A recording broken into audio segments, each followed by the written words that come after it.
There's a particular kind of person you remember long after a conversation ends, not because of what they said, but because of what they didn't say. They stood there, present and attentive, and somehow their silence felt heavier than anyone else's words. Understanding this is always very difficult. You left that encounter feeling like you'd been seen, measured, and in some strange way understood. And you respected them for it, though you couldn't quite explain why. This isn't a new phenomenon. It's something that's existed as long as humans have gathered in rooms together, trying to figure out who holds the power and who's merely performing. Silence has always been there, sitting quietly at the table waiting for someone to recognize its value. Most people think they understand this, but they never truly notice. They spend their lives trying to fill every silence with noise, confusing being loud with being present, and explanation with authority.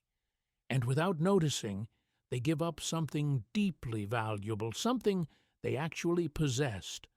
What I want to talk about isn't a technique. It's not a strategy you deploy when you want to seem more impressive or mysterious. It's deeper than that. It's about understanding why silence works on a human level, why it's always worked, and why the people who wield it well seem to move through the world differently than the rest of us. It's not that they're louder or more charming. They're just comfortable with something most people spend their whole lives running from. Let's go back for a moment, not to some abstract philosophical place, but to something real. Picture a courtroom in the 1950s, the kind with wood paneling and high ceilings where every sound echoes. There's a lawyer standing at the front, mid-argument, making his case with the kind of theatrical confidence you see in old films. He's laying out the evidence, pointing from one exhibit to the next, his voice rising and falling in a rhythm he's practiced 100 times. And then, in the middle of a sentence, he stops. Just stops. He never asks what's happening here. The silence stretches out. 5 seconds. Then people shift in their seats. The jury leans forward slightly, and when he finally speaks again, every word lands with twice the weight it had before. That pause wasn't accidental, it was calculated. But more than that, it was trusted. He trusted that silence wouldn't diminish him. He trusted the gap to stay empty. He trusted that in that moment of emptiness, he was still the most powerful person in the room. And he was right. Now think about the opposite. Think about someone you know who can't let silence sit. The person who, the moment a conversation lulls, jumps in with a story or a joke or an observation that nobody asked for. They're not bad people. They're not always insecure either, though often enough they are. They're just afraid of what silence might expose. That maybe they're not as interesting as they hope to be, that without the constant performance, someone might finally see through them, so they keep talking. And the more they talk, no one really listens. Or even if they do, maybe they can't understand. This is the paradox. The more you speak, the less your words matter. The more you explain, the less people believe you. The more you try to fill the space, the smaller you become in it. Silence does the reverse. It expands you. Maybe it empowers you. It makes you take up more room, not less. And it does this because silence requires something most people don't have: self-possession, the ability to exist in a moment without needing that moment to validate you. Now, I want to be careful here because there's a version of this idea that's been beaten to death by self-help gurus and motivational speakers who treat silence like it's some kind of magic trick. Staying quiet so people think you're deep, or holding back so you look unbothered. That's not what I mean. That's performance. And performance, no matter how well executed, eventually cracks. People can sense when you're holding silence as a shield rather than wearing it as skin. Real silence, the kind that commands respect, comes from a different place. It comes from having something to say and choosing not to say it. From knowing you could fill the space but deciding the space is fine as it is. That's a fundamentally different energy than someone who's quiet because they don't know what to contribute or because they're afraid of being judged. Let me give you another example, this one more recent.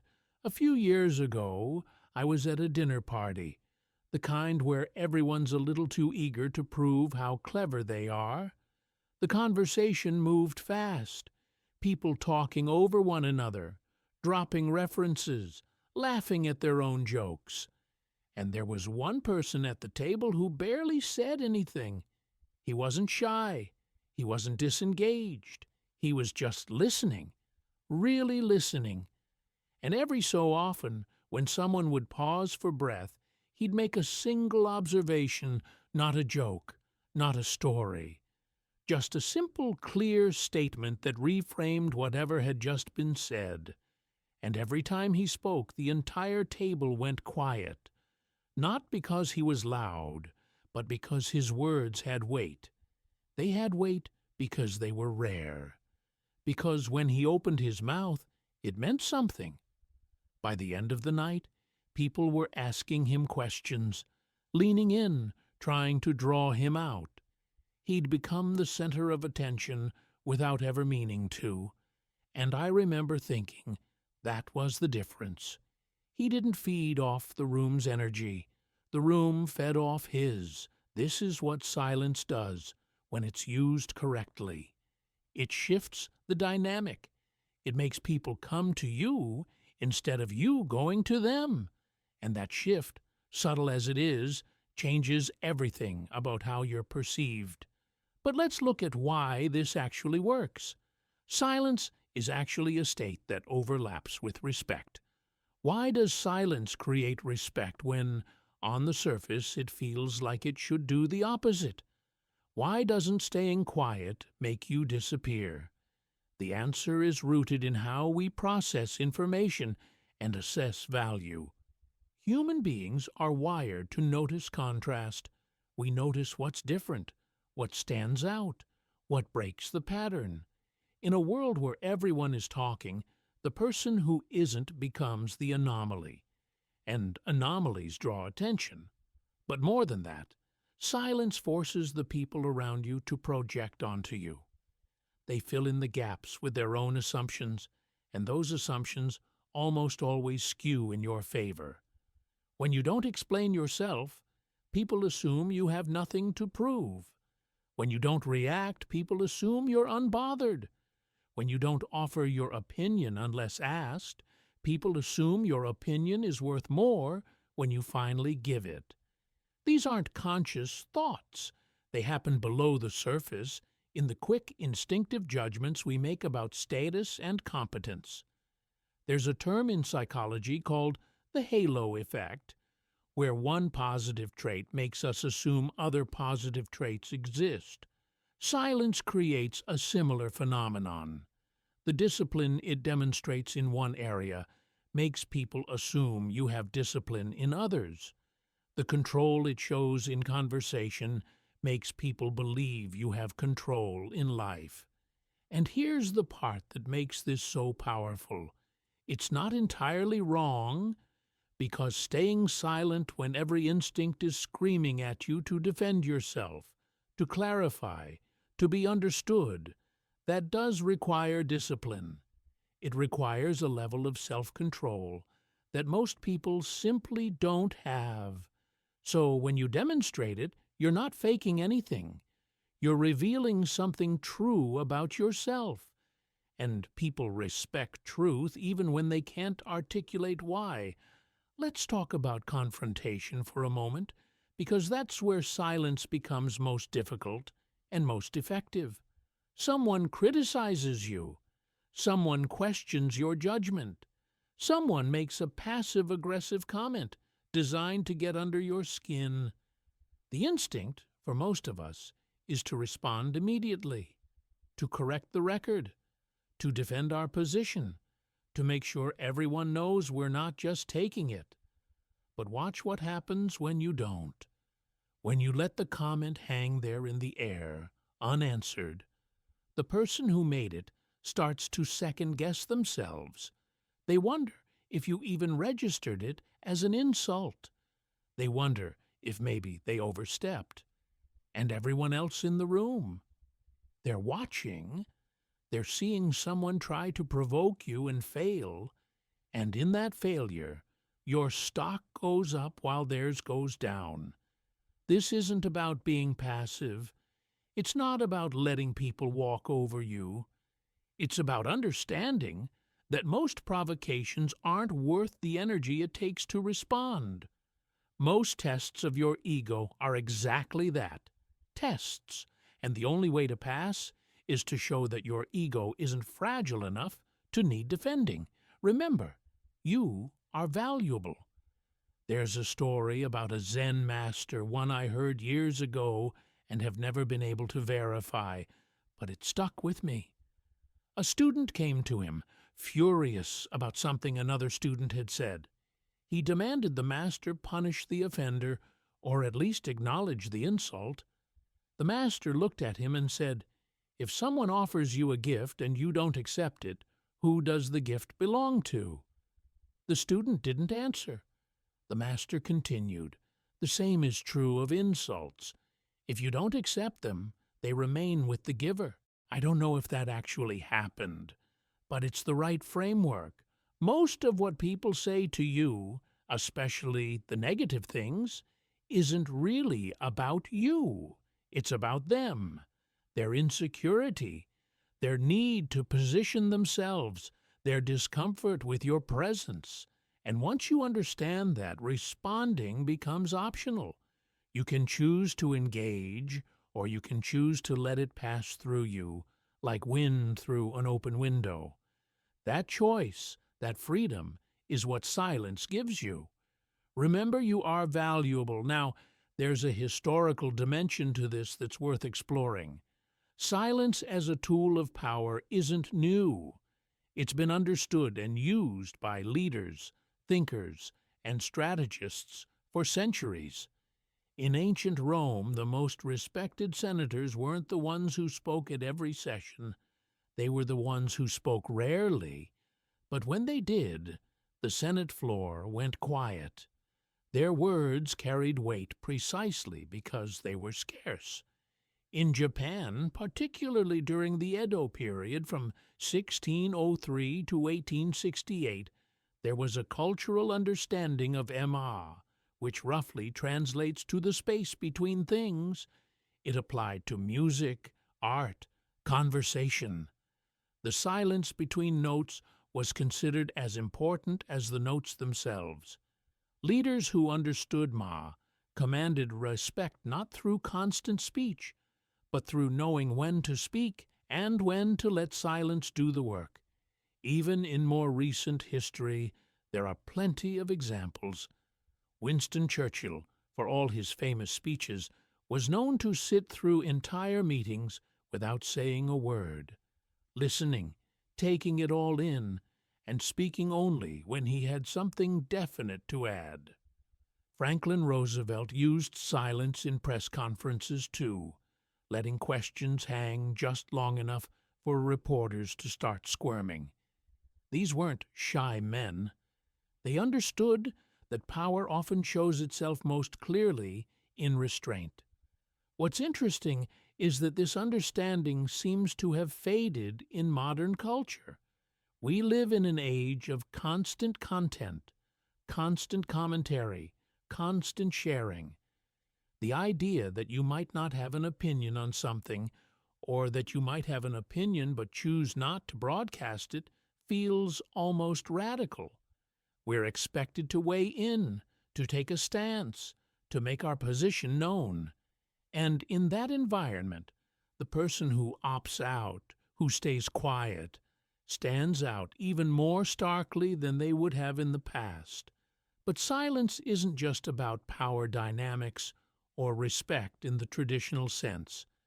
There's something else it does, something more intimate. When you're silent, you give other people space to be heard, really heard, not just waiting for your turn to talk, but actually absorbing what they're saying. And people feel that. They feel the difference between someone who's listening to respond and someone who's listening to understand. I remember a conversation I had with an older colleague years ago.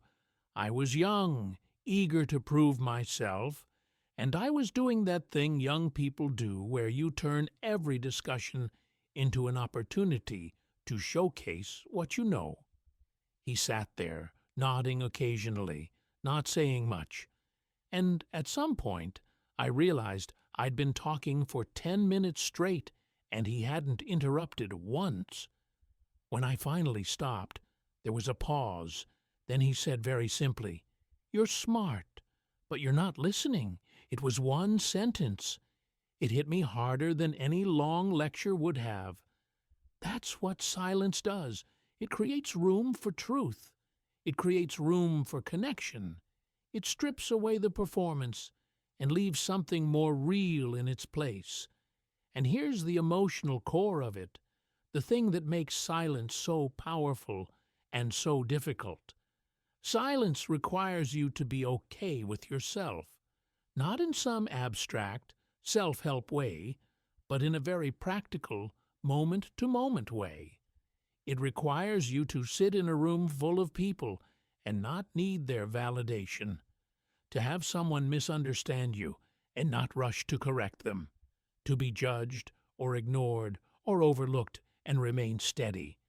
That's hard, really hard, because we're social creatures. We want to be liked. We want to be understood. We want others to see us the way we see ourselves. And silence asks you to give up some of that control, to accept that you can't manage everyone's perception of you, and that trying to do so actually makes you smaller, not larger.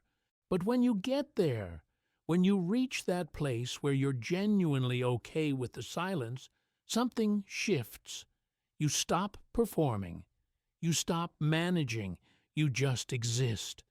And existence, unadorned and unperformed, has a gravity to it. People feel it.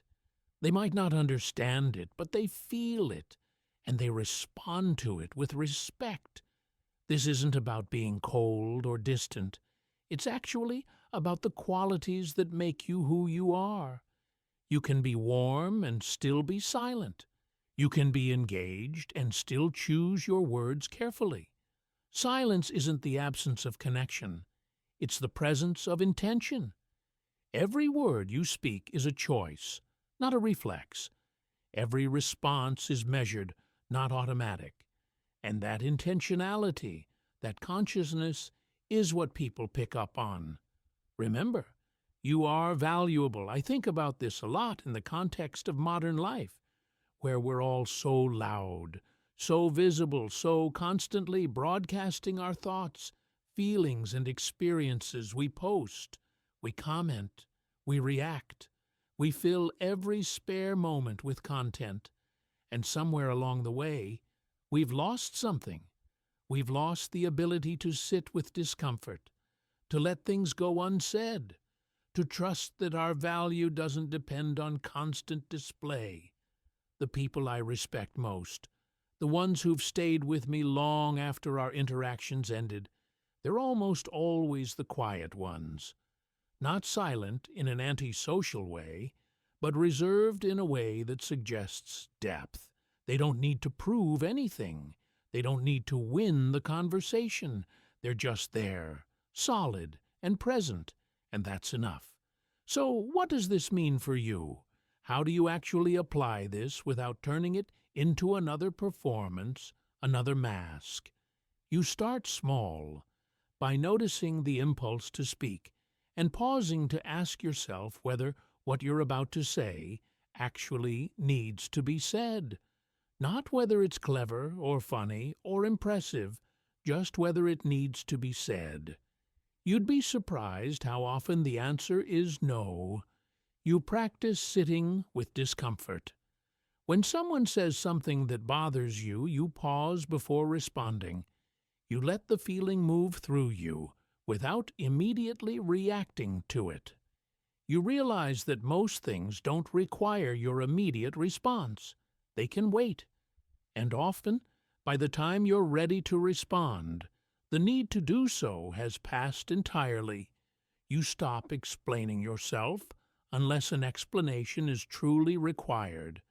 When you make a decision, you make it. When you take a position, you take it.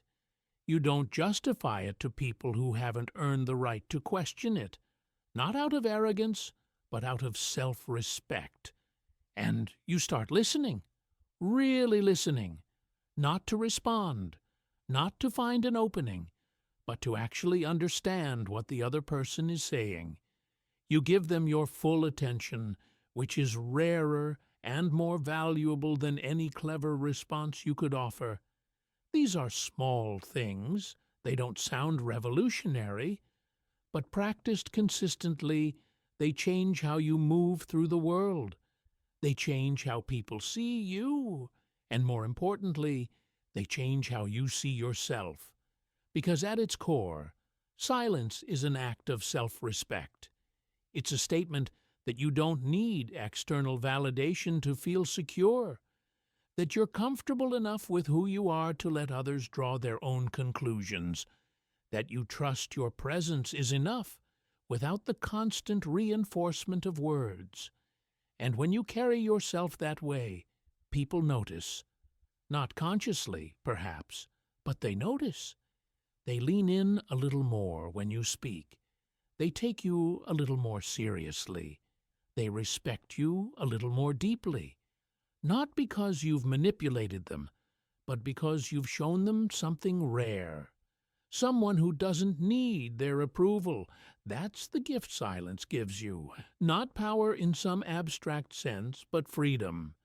Freedom from the exhausting work of managing how you're perceived. Freedom from the constant need to prove yourself. Freedom to simply be, and to let that be enough. And in a world as loud as ours, that kind of freedom is worth more than any words you could ever say.